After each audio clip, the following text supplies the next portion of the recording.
Baik, Assalamualaikum warahmatullahi wabarakatuh. Selamat pagi, teman-teman semua. Selamat pagi, Bapak dosen, Pak Devin. Baiklah, di sini kami dari kelompok satu akan mempresentasikan hasil analisis arsitektur Masjid Agung Medan Sumatera Utara pada mata kuliah arsitektur religius dengan anggota kelompok Gaitsa Zahira dengan NIM 21041, Hanifah Amalia dengan NIM 21052, Najmah Alia dengan NIM 21054, Jasmine Putri dengan NIM 21097, dan dengan saya sendiri, Dinda Febriani dengan NIM 21099. Adapun table of content yang akan kami bahas pada presentasi kali ini yaitu definisi masjid, fungsi dan kegunaan, sirkulasi dan pergerakan, pengaruh postmodernisme pada Masjid Agung, pengaruh kontemporer pada Masjid Agung, pengaruh tradisional pada Masjid Agung, kesimpulan dan saran. Untuk presentasi selanjutnya akan saya berikan kepada teman saya.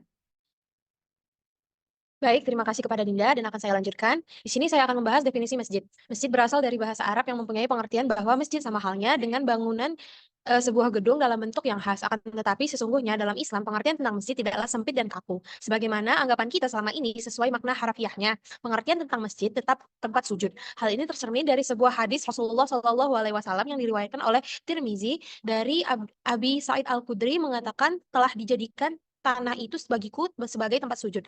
Jadi, di sini pengertian tentang masjid itu secara mutlak hanyalah tempat sujud bagi umat Islam dalam rangka memanifestasikan dirinya sebagai makhluk Allah. Next. Adapun fungsi dan kegunaan masjid adalah sebagai tempat ibadah di mana Masjid Agung Medan digunakan untuk sholat 5 waktu dan sholat tarawih selama bulan Ramadan. Kemudian dapat juga sebagai tempat pembelajaran agama di mana Masjid Agung Medan dapat dilakukan ceramah, kajian, dan pengajian untuk meningkatkan pemahaman umat tentang ajaran agama Islam. Kemudian juga berfungsi sebagai acara kebudayaan di mana Masjid Agung Medan juga digunakan sebagai tempat untuk mengadakan berbagai acara kebudayaan seperti perayaan Idul Fitri, Idul Adha, dan acara keagamaan lainnya. Masjid ini menjadi pusat kegiatan sosial dan budaya bagi masyarakat setempat. Next. Adapun fungsi dan kegunaan lainnya yaitu sebagai kegiatan sosial di mana masjid ini juga menjadi tempat untuk mengadakan kegiatan sosial seperti pengumpulan dan distribusi zakat, sedekah, serta bantuan bagi mereka yang membutuhkan. Kemudian bisa juga sebagai tempat wisata di mana sebagai salah satu landmark Kota Medan, Masjid Agung Medan juga menjadi objek wisata yang populer. Wisatawan mengunjungi masjid ini untuk menikmati keindahan arsitektur dan mengetahui lebih lanjut tentang sejarah dan kebudayaan Islam di daerah tersebut. Next. Untuk slide selanjutnya mungkin akan dilanjutkan kepada teman saya. Terima kasih. Baik, selanjutnya akan saya lanjutkan mengenai material dan konstruksi Masjid Agung Medan.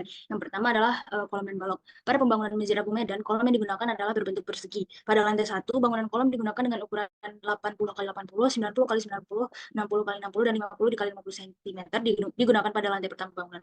Balok tipe A yaitu berukuran 30 x 80 cm dan balok tipe B berukuran 40 x 80 cm digunakan untuk lantai 1 Masjid Agung. Dan pada bagian atas atau kornis terdapat kolom Masjid Agung terdapat corak arsitektur kuno yaitu gaya Dorik namun sudah dimodifikasi. Selanjutnya, material dinding pada Masjid Agung Medan ini merupakan dinding plester yang kemudian ditutup oleh keramik granit berwarna krim. Kemudian pada bagian jendela, Masjid Agung ini terkesan seperti jendela yang ditemukan pada masa barok atau Renaissance. Hal itu dikarenakan pada masjid ini dapat ditemukan jendela yang berbentuk arc atau lengkung. Pada bagian interior masjid juga dapat ditemukan jendela dengan kaca patri. Selanjutnya, material dan struktur kubah. Masjid Agung ini memiliki satu kubah utama yang berdiameter 25 meter dan juga terdapat kubah-kubah kecil di sekitarnya. Selanjutnya, sirkulasi dan pergerakan. Untuk saat ini, pengunjung akan melewati lantai 1 atau basement masjid terlebih dahulu sebelum ke lantai yang digunakan untuk sholat. Pada lantai 1 ini terdapat ruang serbaguna yang dapat digunakan untuk berbagai kegiatan seperti pengajian, ceramah, dan pertemuan. Perpustakaan yang menyediakan berbagai koleksi buku dan majalah tentang Islam. Ruang pertemuan yang dapat digunakan untuk berbagai kegiatan seperti seminar, pelatihan, dan rapat. Setelah itu, pengunjung akan menjumpai ekskalator yang akan membawa pengunjung ke ruang sholat. Pada lantai 2 ini, setelah menaiki ekskalator, pengunjung akan menemukan tempat penitipan sendal atau sepatu. Kemudian, pengunjung akan berjalan ke kiri untuk memasuki ruangan sholat. Untuk tempat wudhu, pada masjid ini terdapat di kedua sisi ruangan masjid. Pada sisi sebelah kanan merupakan tempat wudhu pria, dan pada bagian kiri merupakan tempat wudhu wanita. Selanjutnya akan dilanjutkan oleh teman saya. Baik, terima kasih Najma. Selanjutnya kami akan membahas tentang pengaruh postmodernisme terhadap Masjid Agung Sumatera Utara. Postmodernisme ini dalam arsitektur muncul sebagai reaksi terhadap prinsip-prinsip ketat dan kadang-kadang dianggap kaku dari modernisme. Pengaruh postmodernisme terhadap bangunan dapat dilihat dari beberapa aspek. Yang pertama itu dekorasi dan ornamen. Untuk bangunan Masjid Agung sendiri, seperti yang telah dijelaskan sebelumnya, bangunan ini sangat kaya akan dekorasi dan ornamen, karena di setiap lengkungan, kolom, jendela, dinding, plafon, dan beberapa titik lainnya dihias dengan motif floral khas Melayu. Tidak hanya itu, diberikan juga beberapa elemen arch yang berulang berbahan aluminium pada kolom.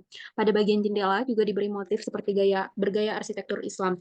Dan di bagian eksterior juga terdapat banyak ornamen pada bagian dinding dan jendelanya. Akan tetapi, dekorasi dan ornamen ini sudah dimodernisasi dengan arsitektur yang sedang tren saat ini, dari penggunaan warna maupun materialnya. Next. Next.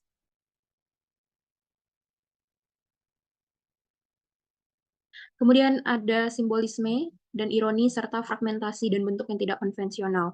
Kita bisa lihat dari gambar di eksterior bangunan terdapat menara yang menjadi center of point bangunan ini ketika kita lihat dari luar. Tampak berbeda bentuknya dari bentuk bangunan yang kotak, kemudian tiba-tiba ada menara yang menjulang tinggi yang bentuknya seperti cerobong kapal. Hal ini masih sangat kontroversial di masyarakat karena belum ada penjelasan filosofi dan tidak ada juga kaitannya dengan khas dari Sumatera Utara sendiri.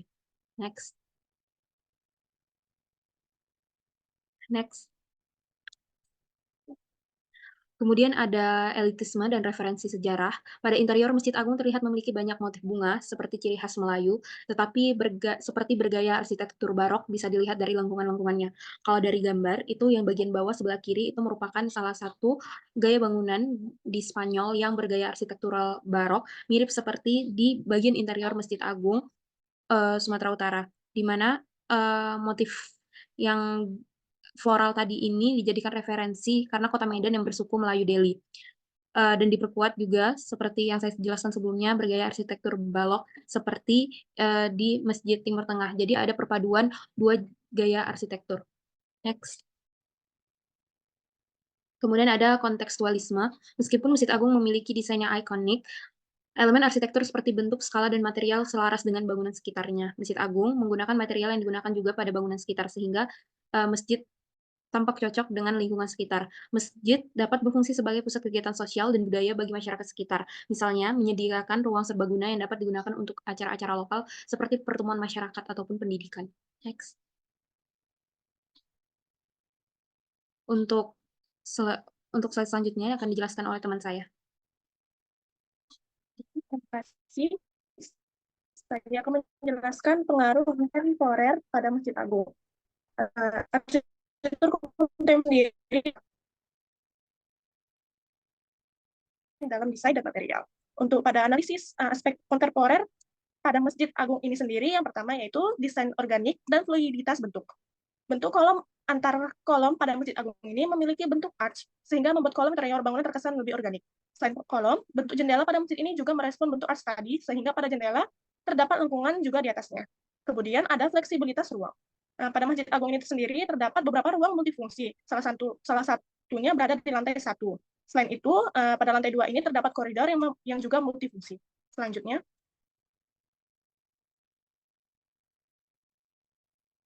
yaitu kontekstualisme respon terhadap lingkungan. Desain interior dan eksterior dari masjid ini memakai corak Melayu. Hal ini untuk merespon kebudayaan Melayu yang sudah ada sejak dulu di kota Medan. Selanjutnya,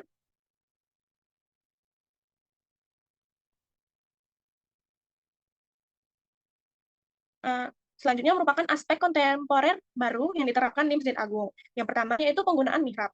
Pada awalnya desain masjid mihrab tidak terlalu menjadi poin utama, namun seiring berjalannya waktu, mihrab ini semakin diperhatikan sehingga desainnya mulai dipertimbangkan pada setiap masjid. Selanjutnya yaitu terdapat kotak amal di setiap sudut. Kotak amal biasanya terletak di bagian depan bangunan. Namun pada kasus Masjid Agung ini, kotak amal ada di setiap sudut ruangan sholat. Hal ini karena area sholat masjid yang cukup besar, sehingga dengan adanya kotak amal di setiap sudut, diharapkan dapat memudahkan pengunjung jika ingin berinfak.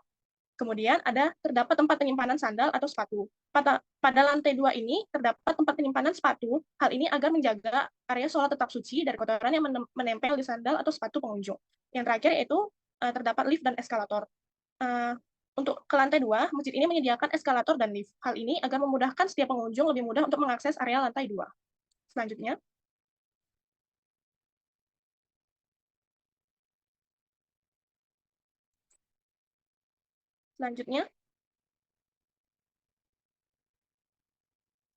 Selanjutnya akan saya berikan kepada teman saya. Oke, baik, terima kasih. Saya akan melanjutkan presentasi pengaruh tradisi Sumatera Utara terhadap gaya arsitektur.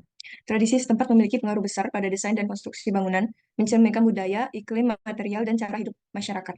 Berikut beberapa cara tradisi setempat memengaruhi arsitektur. Pertama, material lokal.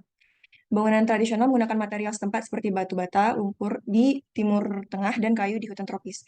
Yang kedua itu ada teknik konstruksi tradisional. Teknik diwariskan turun-temurun seperti konstruksi kayu di Jepang dan bambu di Asia Tenggara. Tiga, desain untuk iklim, adaptasi iklim lokal dengan dinding tebal di daerah panas dan atap curam di daerah dingin. Empat, bentuk dan tata letak. Struktur sosial dan budaya mempengaruhi desain seperti pavilion terpisah di rumah Bali dan bentuk lingkaran di Afrika Barat. Kelima, ornamen dan simbolisme. Dekorasi mengandung makna simbolis seperti ukiran pada rumah Toraja. Keenam, keharmonisan dengan alam. Menekankan harmoni dengan alam seperti atap melengkung rumah Minangkabau.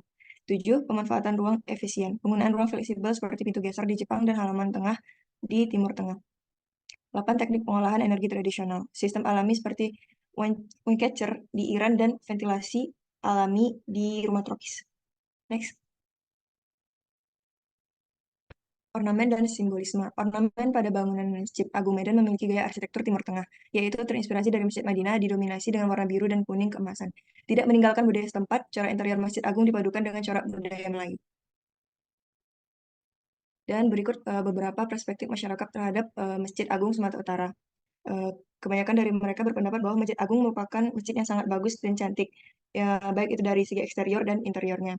Namun ada satu hal yang sulit di masjid ini, yaitu akses ke toilet.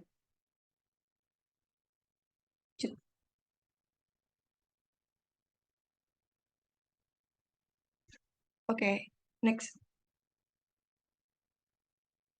Selanjutnya akan saya serahkan ke teman saya. Baiklah, dari hasil presentasi kami, kesimpulan dan saran dari analisis Masjid Agung Sumatera Utara ini adalah Masjid Agung ini dalam segi desain arsitekturalnya dipengaruhi oleh beberapa aspek postmodernisme, kontemporer, dan tradisi, yang mana bisa kita lihat pada interior masjid, dekorasi dan ornamen simbolisme pada fasad masjid sangat mempengaruhi postmodernisme saat ini, dan komunikasi warna yang digunakan. Sedangkan dari aspek kontemporernya bisa dilihat dari desain organik dan fluiditas bentuk, fleksibilitas ruang, dan kontekstualisme pada masjid.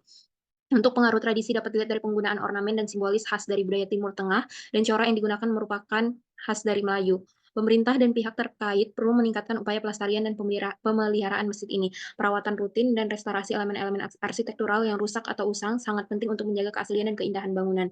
Meningkatkan upaya dokumentasi dan penelitian lebih lanjut mengenai arsitektur Masjid Agung Medan dapat memberikan wawasan yang lebih mendalam dan menjadi referensi bagi upaya pelestarian di masa mendatang. Tidak hanya itu, bahwa arsitektur religius sangat dipengaruhi oleh sangat dipengaruhi oleh spiritualitas, yang mana dipengaruhi oleh tiga aspek yang sudah kami jelaskan sebelumnya, yaitu postmodernisme, kontemporer, dan tradisi, dan juga perspektif setiap masyarakat yang melihatnya. Jadi, perbedaan pandangan dari yang sudah kami lakukan sebelumnya juga pada wawancara itu mempengaruhi dari segi mana masyarakat melihat sebuah arsitektur. Next. Sekian, terima kasih. Mohon maaf apabila ada salah kata dan penjelasan dari kami. Terima kasih sebelumnya. See you. Wassalamualaikum warahmatullahi wabarakatuh.